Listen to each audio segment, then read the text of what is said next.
A very pleasant good morning, dear students. My name is Anil and I am your English mentor. And today I'm going to teach you a new chapter named We Are Not Afraid to Die.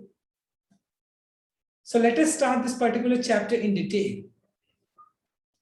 If you look at the title of this particular chapter, We Are Not Afraid to Die,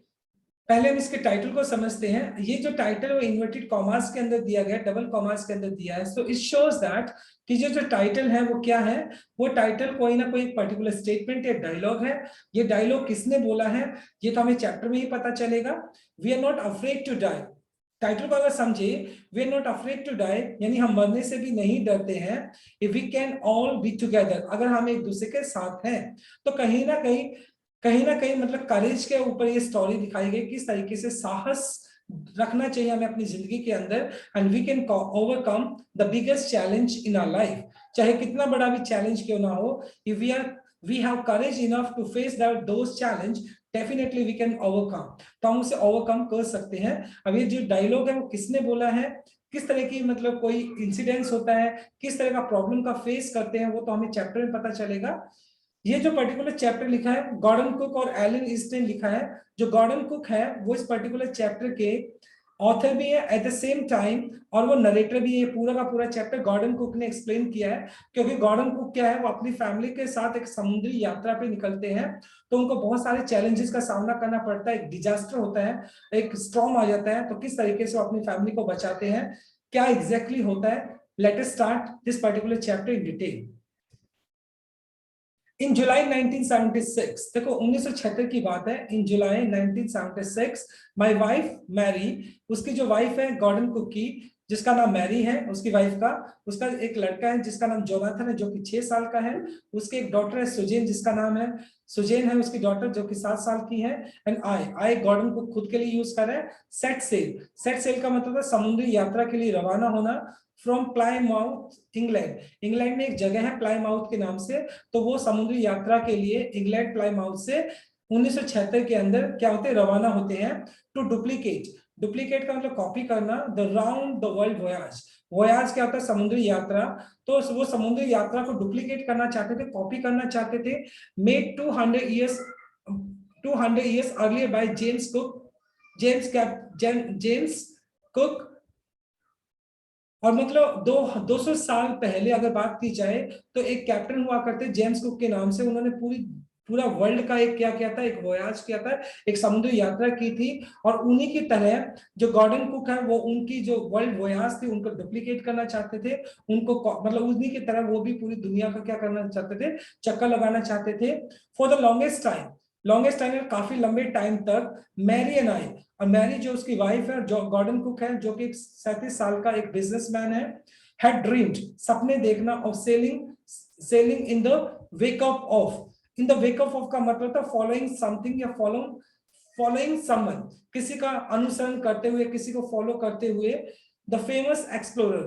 explorer का मतलब जो खोजने वाला था, किसके लिए use किया गया है, ये जेम्स कुक के लिए यूज किया गया है। कि वो मतलब जो जेम्स कुक ने 200 साल पहले पूरा वर्ल्ड का एक वोयाज किया था, वो उनको क्या करना चाहते थे, उनको डुप्लीकेट करना चाहते थे। और उन्होंने, मैरी ने और उसका जो गॉर्डन कुक, उन्होंने हमेशा सपना देखा था सेलिंग करने का, समुद्री यात्रा करने का, फॉलोइंग द फेमस एक्सप्लोरर। मतलब जो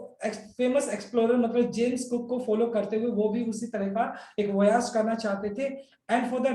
पास्ट 16 ईयर्स, और पिछले 16 सालों से अगर बात की जाए, we had spend all our leisure time का मतलब फ्री टाइम जो होता है, टाइम हॉर्निंग का मतलब होता है शार्पन करना, इंप्रूव करना, शार्पन करना। हाँ, सी फेरिंग स्किल्स का मतलब होता है जब आपको समुद्री मतलब नाव चलाने के लिए, समुद्र में आपको वोयाज करनी है तो उसको चलाने के लिए, नाव को चलाने के लिए, आपको बोट को चलाने के लिए आपको जो भी स्किल्स की रिक्वायर्ड थी, तो वो क्या करते, पिछले 16 सालों से वो क्या कर रहे थे, 16 सालों से उन जो सी फेरिंग स्किल थी उनको क्या कर रहे थे, हॉर्निंग कर रहे थे, उनको इंप्रूव कर रहे थे इन ब्रिटिश वाटर्स का मतलब यहाँ पे वाटर रिसोर्सेज हो गए, अलग अलग तरह के पानी के जो स्रोत थे उनमें उन्होंने क्या किया, अपनी जो सी फेरिंग स्किल्स थी, नाव चलाने वाली जो स्किल्स थी, उनको हॉर्निंग किया, उनको इंप्रूव किया। और बोट वे वॉकर, और जो मतलब जो गॉर्डन कुक है उनकी जो बोट था उसका नाम वे वॉकर था, जो कि 23 मीटर लंबी थी, 30 टन वो क्या थी, हैवी थी, वुडन हुल्ड। वुडन हुल्ड, हुल्ड का मतलब क्या होता है, ये जो जो शिप होता है उसका आउटर जो पार्ट होता है वो क्या किसका बना था, वुडन का, वुडन यानी लकड़ी का बना हुआ था, ब्यूटी बहुत सुंदर बनी हुई थी, हैड बीन प्रोफेशनली बिल्ड, और उसको बड़े प्रोफेशनल तरीके से बनाया गया था, and we had spent months fitting it out, और उस पूरी की पूरी शिप को फिट करने में बहुत सारे महीने लग गए थे, एंड टेस्टिंग, और उसका निरीक्षण किया गया, टेस्टिंग इन द रफेस्ट, बहुत ज्यादा भयंकर वेदर वी कुड फाइंड, और उसका टेस्टिंग जो की थी वो मतलब अलग अलग तरह के जो वेदर में उसका टेस्टिंग किया गया था, रफ जो रफ वेदर था, बहुत खराब वेदर के अंदर उसकी टेस्टिंग की गई थी कि जिससे कल को वो धोखा ना दे। द फर्स्ट लेग, लेग का मतलब यहाँ पे बोल सकते हैं पहला पार्ट, और उनका जो पहला पार्ट था जर्नी का, और प्लान 3 इयर्स, उनकी जो जर्नी थी वो तीन सालों की थी, 1,05,000 किलोमीटर जर्नी पास, उसका फर्स्ट अगर बात की जाए तो उनका 3 साल का प्लान था, उसका जो फर्स्ट फेज था, उसका फर्स्ट पार्ट था उनकी जर्नी का, तो उसमें 1,05,000 किलोमीटर वो ऑलरेडी वो आगे निकल चुके थे प्लीजेंटली, प्लीजेंटली का मतलब बहुत अच्छे तरीके से, हैप्पीली, बड़े प्यार से, मतलब वो 1,05,000 किलोमीटर उनकी जर्नी पास हो चुकी थी, आगे बढ़ चुके थे वो। एज वी सेल डाउन, जैसे हम आगे बढ़े, the west coast of Africa Cape Town, देखो अगर बात की जाए कॉस्ट कौन सा, कोस्टल एरिया कौन सा था, समुद्र का जो बीच वाला इलाका होता है, या कोस्टल एरिया जो समुद्री इलाका होता है, तो क्या करते हैं उसके बाद वेस्ट की तरफ, अफ्रीका के अंदर एक केप टाउन नाम की जगह है, तो उस तरफ मतलब वो आगे बढ़ रहे थे वेस्ट की तरफ, उसके कोस्टल एरिया की तरफ, केप टाउन की तरफ बढ़ रहे थे, दे बिफोर हेडिंग ईस्ट, और वहां से ईस्ट में मुड़ने से पहले, मतलब केप टाउन से वो ईस्ट में मुड़, मतलब केप टाउन से उनको ईस्ट में मुड़ना था, उससे पहले वी टुक, हमने क्या किया, वी टुक 2 क्रूमैन, क्रूमैन क्या होता है, समुद्र जो मतलब शिप होती है उस पे जो काम करने वाले जो असिस्टेंट होते हैं, स्टाफ मेंबर होते हैं, उनको कह सकते हैं क्रूमैन। तो मतलब जो गॉर्डन कुक करता है वो 2 क्रू मैन को अपने साथ रखता है, एक तो अमेरिकन लैरी होता है, अमेरिकन होता है उसका नाम लैरी विगल होता है, एक तो अमेरिकन होता है लैरी विगल नाम से क्रू मेंबर, और एक स्विस हार्प होता है सिजलर, मतलब एक स्विट्जरलैंड का होता है जिसका नाम होता है हार्प सिगलर। तो इन दो बंदों को वो एज ए क्रू मेंबर अपनी शिप पे लेता है, जिससे कि मतलब कि वो उनकी मदद कर सके,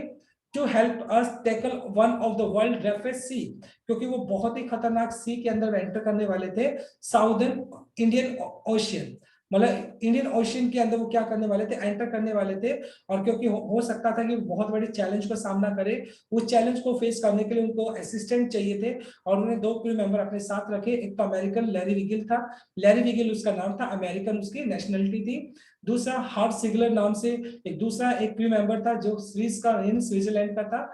तो उन्होंने उनको क्या किया, उनको अपने साथ रखा, जिससे कि क्योंकि अभी वो जो साउदर्न इंडियन ओशियन है उसके अंदर एंटर करने वाले थे, और वो बहुत ही एक रफ सी माना जाता है, तो जिससे कि उनकी जो जर्नी है अच्छे से पास हो सके।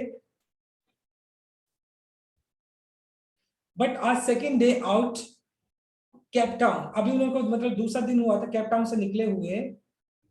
We begin to encounter, encounter मतलब सामना करना, स्ट्रॉन्ग गेल्स, गेल्स का मतलब तेज हवाएं, तो तेज हवाएं चलने स्टार्ट हो गई थी, for the next few weeks, अगले कुछ हफ्तों तक, दे ब्लू, जो हवाएं थी वो लगातार, ब्लू मतलब चलना, कॉन्टिन्यूसली लगातार वे हवाएं लगातार चल रही थी, गेल स्ट्रॉन्ग विंड्स मतलब तेज हवाएं, डिड नॉट वरी मी, मतलब तेज हवाओं की मुझे कोई ज्यादा चिंता नहीं थी, ये बात कौन बोल रहा है, गॉर्डन कुक बोल रहा है, but the size the waves was alarming, लेकिन जो वेव्स थी वो उसका जो साइज था ना वो बहुत ज्यादा अलार्मिंग था, बहुत ज्यादा शॉकिंग था, डरावने वाला था, यानी जो वेव्स थी वो काफी ऊंची ऊंची उठ रही थी, अप टू 15 मीटर्स, 15 मीटर की हाइट तक उठ रही थी, as high as are main mast, mast क्या होता है, देखो मास्ट होता है जिसको मस्तूल बोलते हैं, शिप के बीच में एक पॉल होता है जो पूरी शिप को क्या करता है, कंट्रोल करता है, उस पॉल जितनी हाइट, जितनी मतलब क्या थी, जो वेव्स हैं वो ऊपर की तरफ उठ रही थी, ये चीज मुझे सबसे ज्यादा डरा रही थी।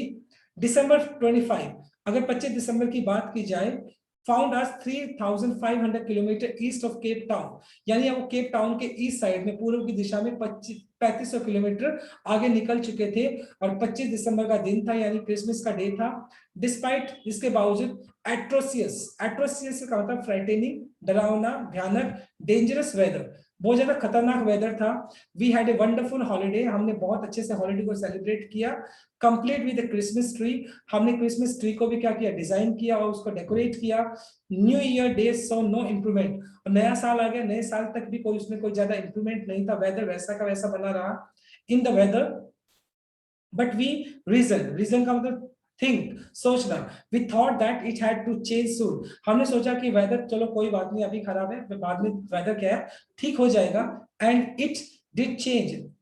मतलब वेदर तो चेंज हुआ बट फॉर द वर्स्ट, मतलब अच्छे के लिए नहीं बल्कि खराब हो गया वेदर, उन्होंने उम्मीद की कि वेदर चेंज हो जाएगा, वेदर तो चेंज हो गया लेकिन वेदर अच्छे के लिए चेंज नहीं हुआ बल्कि और भी ज्यादा खराब हो गया। एट डान, डान का मतलब था सुबह का टाइम, ऑन जनवरी 2, 2 जनवरी की बात है, सुबह का टाइम था, द वेव्स वर जाइनेटिक, जाइनेटिक का मतलब था बहुत ज्यादा ह्यूज, बहुत बड़ी बड़ी, ह्यूज बहुत बड़ी बड़ी लहरें उठने लग जाती हैं, वेव्स उठने लग जाती है, we were sailing with only a small strong jib, देखो स्ट्रॉन्ग जिप क्या होती है, एक जो स्ट्रॉन्ग जिप बोल सकते हैं हम, एक कपड़ा होता है जो जो कि मेन मास्ट होता है उसके साथ बंधा होता है, और उसके अंदर क्या होता है, उसके अंदर हवा, मतलब हवा क्या करती है उसके अंदर टकराती है तो शिप आगे की तरफ पुश करती है, तो वो एक स्ट्रॉन्ग जिप था, एक छोटा, एक तो बहुत, एक तो बड़ा होता है, ओके जिप, एक स्ट्रॉन्ग जिप होता है छोटा, तो उनके पास एक ही स्ट्रॉन्ग जिप था, and we were still making 8 knots, knots क्या यूज किया गया, 8 नॉट मतलब जब आप शिप की स्पीड को मापते हैं, मेजरमेंट करते हैं, तो जो हमारी शिप थी वो 8 नॉट्स की स्पीड पर बढ़ रही थी, as the ship rose to the top of each wave, और जैसे जैसे लहरें क्या कर रही थी उसके नजदीक आ रही थी तो शिप उस लहरों के ऊपर उठ रही थी, we could see the endless enormous, enormous in enormous मतलब ह्यूज, और जैसे जैसे शिप उन लहरों के ऊपर उठ रही थी तो हमें एक एंडलेस, कभी ना खत्म होने वाला इनॉर्मस बहुत बड़ा सीज रोलिंग टुवर्ड्स अस, लुढ़कते हुए हमारे सामने आ रहा था, मानो जैसे शिप मतलब उस लहरों के ऊपर उठ रही थी, एक बहुत बड़ा समुद्र उनकी तरफ रोल करते हुए, लुढ़कते हुए उनके सामने आ रहा था, मानो ऐसा लग रहा था, द स्क्रीमिंग, चिल्लाना, और द विंड, जो हवाएं थी वो चिल्ला रही थी, मतलब हवाओं की बहुत तेज आवाज आ रही थी, स्प्रे, स्प्रे का मतलब आप यहाँ पर बोल सकते हो स्प्लैश या स्प्रिंकल, जिसको आप बोल सकते हैं छींटे, वो पेनफुल टू द ईयर्स, और जो पानी की जो छींटे थी वो बहुत ज्यादा डरावनी लग रही थी कानों को,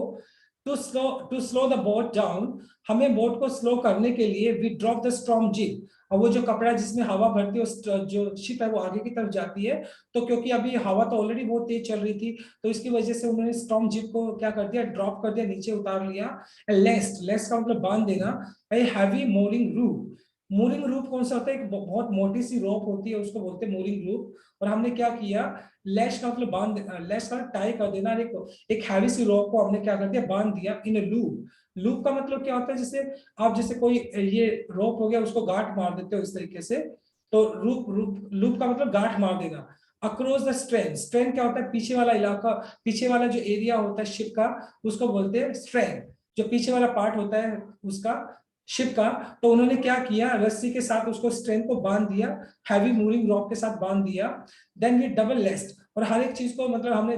डबल लेस्ट मतलब दोहरा उसको बांध दिया, डबल दोहरा, लेस्ट का मतलब बांध देना, दोहरे तरीके से हमने हर चीज को बांध दिया, we went through our life raft drill, life raft का मतलब यहाँ पे है लाइफ सेविंग, ड्रिल का मतलब एक्सरसाइजेस, मतलब अगर मान लो इन केस उनके सामने कोई भी बड़ा एक प्रॉब्लम क्रिएट हो जाता है तो वो क्या करते हैं, अपनी ड्रिल करने लग जाते हैं, ड्रिल का मतलब प्रैक्टिस करना, जिससे कि वो अपनी लाइफ रेफ्ट, ड्रिल का मतलब होता है जिससे कि अब वो अपनी लाइफ को बचा सके, क्या क्या वो ड्रिल कर सकते हैं, क्या किस तरीके से अपने आप को बचा सकते हैं, अटेस्ट बांध देना, लाइफ लाइंस, लाइफ लाइंस मतलब जैकेट्स होगी, डॉन्ट का मतलब हो गया वियर पहनना, ऑयल स्किन्स क्या होता है, कॉटन का बना एक कपड़ा होता है जिसको ऑयल में रखा जाता है जिससे उसको वाटरप्रूफ बनाया जाता है, वो जैकेट्स वो पहन लेते हैं, एंड लाइफ जैकेट्स, और साथ के साथ उन्होंने जो लाइफ वाटरप्रूफ जो जैकेट्स होती है वो जैकेट्स उन्होंने पहनी होती है, एंड वेटेड, और उसके बाद क्या करते हैं वो इंतजार करने लग जाते हैं, लाइफ लाइन्स का मतलब यहाँ पे बोल सकते हैं वो जो बोट्स होती है, छोटी छोटी बोट्स होती है, उन सारी चीजों को उन्होंने क्या किया, अरेंज किया, और उसके बाद वो इंतजार करने लग जाते हैं, भी अब देखते हैं क्या होता है, इंतजार करने लग जाते हैं, द फर्स्ट इंडिकेशन, इंडिकेशन का मतलब कोई इशारा कह सकते हो, ओके, जो फर्स्ट इंडिकेशन है, पहला जो चीज हमें उनको दिखाई पड़ी ऑफ इम्पेंडिंग, इम्पेंडिंग का मतलब अप्रोचिंग, आता हुआ, डिजास्टर, जो डिजास्टर आ रहा था, केम एट अबाउट 6 PM, रात के 6 बजे, शाम के 6 बजे वो जो डिजास्टर था, मतलब वो जो स्ट्रॉन्ग था वो आया, विद एन ऑमनियस साइलेंस, ऑमनियस का मतलब अशुभ, साइलेंस का मतलब शांति छा जाना, चारों तरफ क्या होता है, वो कहते हैं ना शांत, जो समुद्र होता है तो कुछ ना कुछ घटित होने वाला है, तो समुद्र है वो बहुत ज्यादा शांत हो जाता है, ऑमनियस का मतलब था अशुभ, द विंड ड्रॉप, हवाएं रुक जाती है, and the sky immediately grew dark, और जो आसमान था वो भी क्या हो जाता है, बहुत ज्यादा डार्क हो जाता है, then came a growing sound roar, roar का मतलब दहाड़ना, ग्रोइंग का बढ़ता हुआ। तब एक बहुत तेजों से एक दहाड़ने की आवाज आती है। एंड इनॉर्मस बहुत बड़ा, ह्यूज क्लाउड बादल, टावर्ड, टावर्ड का मतलब ऊपर तो मंडराना, एफ्ट का मतलब जो शिप का पीछे वाला पार्ट था ऑफ द शिप, और मतलब एक बहुत बड़ा बादल क्या है शिप के जो पीछे ऊपर आकर टावरिंग का मतलब मंडराने लग जाता है। विथ हॉरर, डर के मारे, आई रियलाइज, मुझे महसूस हुआ that it wasn't A cloud. अभी तक मतलब गॉर्डन कुक को लग रहा था वो एक क्लाउड है, लेकिन एक्चुअली में वो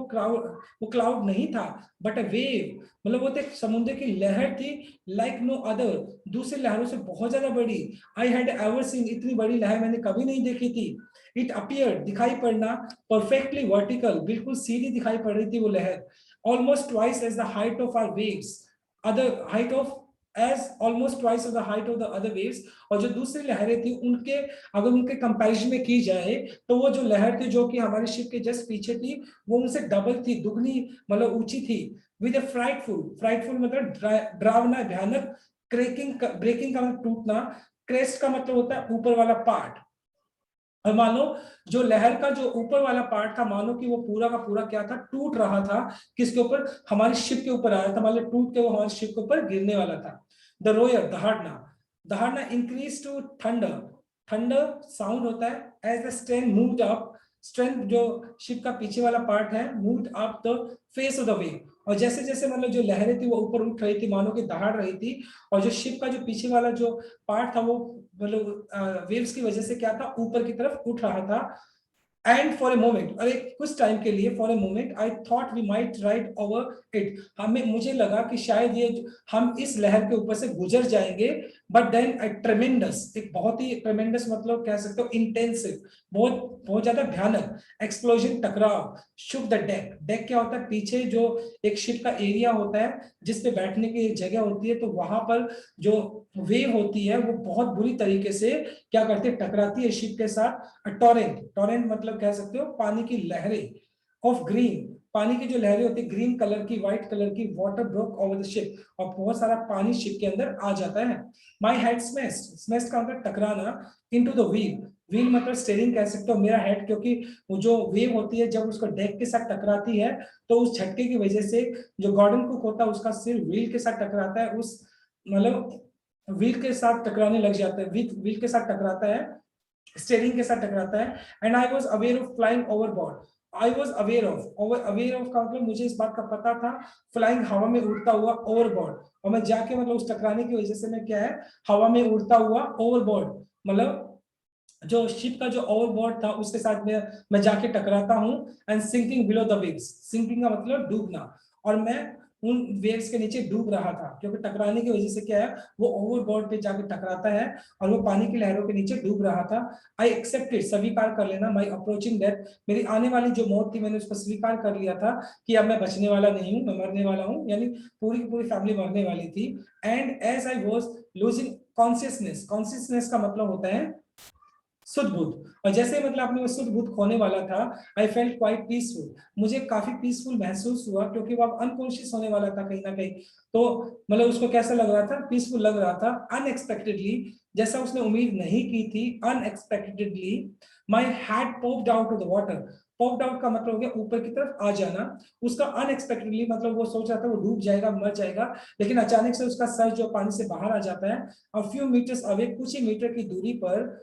वे Walker was near capsizing, capsizing का मतलब उल्टे, उल्टी पड़ी होना, राइट। जो वे वॉकर थी वो उल्टी पड़ी हुई थी वहां पर, उसको दिखाई पड़ रही थी कुछ ही मीटर पर। एज मेस्ट, मेस्ट वो मस्तूल हो गए, जो पोल था, ऑलमोस्ट हॉरिजेंटल, बिल्कुल सीधा,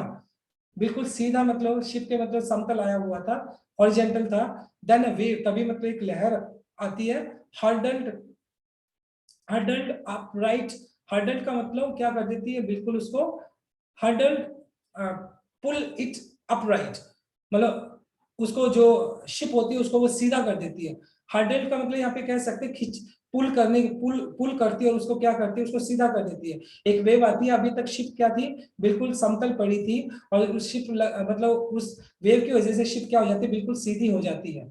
and my life line jacket, और उसने जो लाइफ लाइन पहनी हुई थी, जर्क्ड उसमें खिंचाव आता है, टाउट मतलब टाइट हो जाना, क्योंकि जैसे मतलब वो जो शिप होती है वो बिल्कुल सीधी होती है और उसमें क्या होता है सभी चीजें टाइट करके बांधी हुई होती है, तो उसमें खिंचाव आता है, उसकी जैकेट जो पहनी होती है उसमें भी खिंचाव आता है। आई ग्रैब द गार्ड, ग्रैब का मतलब पकड़ना, गार्ड रेल्स, रेलिंग्स जो होती है उन उन रेलिंग्स को पकड़ता है वो, and sail through the air into the wave walker main boom. Main boom क्या है, कैबिन जो होता है, और वो कोशिश करता है वेव वॉकर का जो मेन कैबिन है वो रेलिंग से होता हुआ, मतलब उस वेव वॉकर के जो मेन बूम है कैबिन है उस तक पहुंचने की कोशिश करता है। सब्सिक्वेंट का मतलब लगातार, वेव्स जो लहरें थी वो लगातार उसको टॉस कर रही थी, हवा में उछाल रही थी अराउंड द डेक। डेक मतलब जो पीछे वाला पार्ट था उसके तरफ, like a rag doll. Rag doll क्या होता है, जो फटी पुराने कपड़ों से एक बनी एक डॉल होती है, उस डॉल की तरह मतलब जो लहरें थी उसको हवा में उछाल रही थी गॉर्डन कुक को। माई लेफ्ट रिब्स क्रैक्ड, उसके जो लेफ्ट साइड की जो रिब्स थी, पसलियां थी, वो टूट चुकी थी। My mouth filled with blood, और उसका मुंह तक खून से भर चुका था। एंड ब्रोकन टीथ, उसके दांत टूट चुके थे। Somehow I found the wheel, और किसी भी तरीके से उसको जो व्हील जो किसी भी तरीके से वो उसको व्हील मिल जाता है। व्हील का मतलब यहाँ पर कह सकते हैं आप स्टेयरिंग, उसको बड़ी मुश्किल से मिल पाता है। लाइंड अप का मतलब मैनेज करना, एडजस्ट करना, वो एडजस्ट करता है स्ट्रेन मतलब जो पीछे वाला पार्ट था शिप का, for the next wave and hung on. और मतलब क्या करता है उसके बाद वो शिप को मतलब सीधा करने की कोशिश करता है और आगे आने वाली जो वेव थी उसका वो इंतजार करने लग जाता है। वाटर एवरीवेयर, चारों तरफ पानी ही दिखाई पड़ रहा था उसको। I could feel that ship had water below, उसको महसूस था कि शिप के नीचे वाले पार्ट के अंदर पानी भर चुका था। But I dare not to abandon का मतलब छोड़ना, द व्हील टू इन्वेस्टिगेट, लेकिन मेरे अंदर इतना साहस नहीं था कि मैं व्हील को छोड़कर नीचे इन्वेस्टिगेट करने के लिए जाऊं कि शिप के अंदर कितना पानी भरा हुआ है। मैं मतलब ये जो स्टेयरिंग है इसको छोड़कर जाऊं, नीचे चेक करूं कि कितना पानी भरा हुआ है, इन्वेस्टिगेट करूं, छानबीन करूं, लेकिन मेरी इतनी हिम्मत नहीं थी। सडनली अचानक से द फ्रंट हैच का मतलब दरवाजा,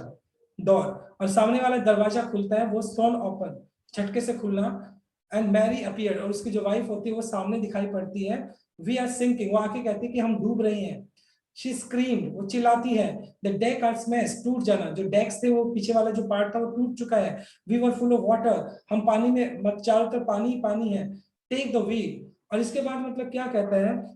गॉर्डन को, कहता है अपनी वाइफ को, कहता है एक काम करो आप इस जो व्हील है जो स्टेयरिंग है इसको संभालो। आई शाउटेड, मैं चिल्लाया। I scrambled for the hatch, scrambled का मतलब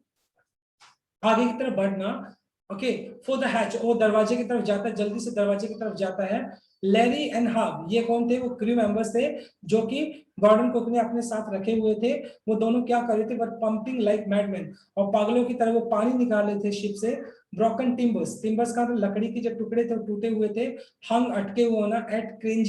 क्रेजी एंगल्स, अलग अलग एंगल्स में, मतलब जो लकड़ी के टुकड़े हुए थे फंसे हुए थे, अटके हुए थे। द होल स्टारबोर्ड साइड कह सकते हो, मतलब जो शिप का जो साइड वाला जो पार्ट होता है वो क्या था, बर्स्ट इनवर्ड। बर्स्ट का मतलब अंदर की तरफ धंस जाना, इनवर्ड्स अंदर की तरफ, और मतलब शिप का जो साइड वाला जो पार्ट था वो मतलब क्या था, अंदर की तरफ धंस चुका था। क्लोथ्स, कपड़े थे, क्रॉकरी थी, चार्ट्स थे, tin and toys sloshed about in the deep water. Sloshed का मतलब पानी के ऊपर फ्लोट कर रही थी, चारों तरफ ये सारी चीजें क्या कर रही थी, तैर रही थी, क्योंकि शिप क्या था, ऑलमोस्ट टूट चुका था। आई हाफ स्वेम, मैंने कोशिश की थोड़ा बहुत तैरते हुए, क्रॉल का मतलब घसीटते हुए। ओके, बच्चा देखा होगा क्रॉल करता, घुड़ाले चलता है। स्नेक देखा होगा क्रॉलिंग करता है, तो किसी तरीके से मतलब घुटनों के बल चलते हुए इनटू द चिल्ड्रन कैबिन, और मैं बड़ी मुश्किल से जो बच्चे थे उनके कैबिन में पहुंचता हूँ। सुजैन और उसका जो बेटा था जोनाथन, उसके कैबिन में वो पहुंचता है। आर यू ऑल राइट, वो अपने बच्चों से जाके पूछता है क्या तुम ठीक हो। आई आस्क, मैंने पूछा। Yes, they answer from the upper bunk. Upper bunk क्या होता है, ट्रेन के अंदर आपने जनरल देखा होगा, तो नीचे बैठने वाली सीट होती है, एक ऊपर होती है, बंक बना होता है, तो इसी तरीके का एक बंक होता है। उस बंक के ऊपर वो बच्चे बैठे थे। वो कहते हैं हम ठीक है, but my head hurts a bit. और जो सुजैन थी, उसकी जो लड़की थी जो 7 साल की थी, उसके सर पे चोट लगी, तो कहते हैं मुझे मतलब ये जो सर पे चोट लगी है वो मुझे दर्द कर रही है। पॉइंटिंग आउट, इशारा करते हुए। Being bump above the eyes, bump का मतलब क्या होता है, देखो जब चोट लग जाती है तो वो एक गोल गोल सा जो घूमट टाइप सा निकल जाता है, तो वो उसकी आंखों के ऊपर वो गोल गोल सा बन गया था। वो कहते हैं कि मुझे यहाँ पर दर्द हो रहा है। I had no time to worry about bump head. और जहां तक बात की जाए, गॉर्डन कुक को पूरी फैमिली को बचाना था, तो इस वजह से वो जो बम्प हेड जहाँ पे सोजन आ गई थी, स्वेलिंग आ गई थी, तो उसकी तरफ वो ज्यादा उसकी ज्यादा चिंता नहीं करता, क्योंकि उसको पूरी फैमिली को बचाना था। आफ्टर फाइंडिंग हैमर, हैमर क्या होता है? हथौड़ा होता है। After finding a hammer, screwdrivers और कैनवस, कैनवस त्रिपाल होता है। I struggle back to the on the deck, और डेक जो पीछे का पार्ट था वो टूट चुका था जो ऑलमोस्ट, तो उसको क्या करता, बड़ी मुश्किल से स्ट्रगल करते हो वो पीछे वाले पार्ट तक पहुंचता है शिप के। विद द स्टारबोर्ड, स्टारबोर्ड क्या है? जो शिप का साइड वाला जो पार्ट था, side based open. Based open का मतलब यहाँ पे हिट, बेस्ट का मतलब हो गया हिट हार्डली, बहुत बुरी तरीके से जो कोई चीज टकराती है, और उसकी वजह से वो साइड बोर्ड था वो अंदर की तरफ धस चुका था, खुल चुका था। वी वर टेकिंग वाटर, पानी अंदर आ रहा था। विद ईच वेव, मतलब जैसे हर एक लहर के साथ क्या कर रहा था, पानी अंदर आ रहा था। दैट ब्रोक ओवर अस, जो कि पूरा का पूरा हमारे ऊपर उड़ेल रहा था। इट मींस हर लहर के साथ पानी अंदर आ रहा था। If I could not, if I couldn't make some repairs, और अगर मैंने किसी भी तरीके से रिपेयर नहीं किया शिप को, वी वुड श्योरली सिंक, और हो ना हो हम सारे के सारे डूबने वाले थे, राइट। तो इस तरीके से अभी उनका स्ट्रगल जारी है। So this is your part number 1। Tomorrow we will continue with part number 2। कल हम पार्ट नंबर 2 से हम डिस्कस करेंगे, and we would see actually will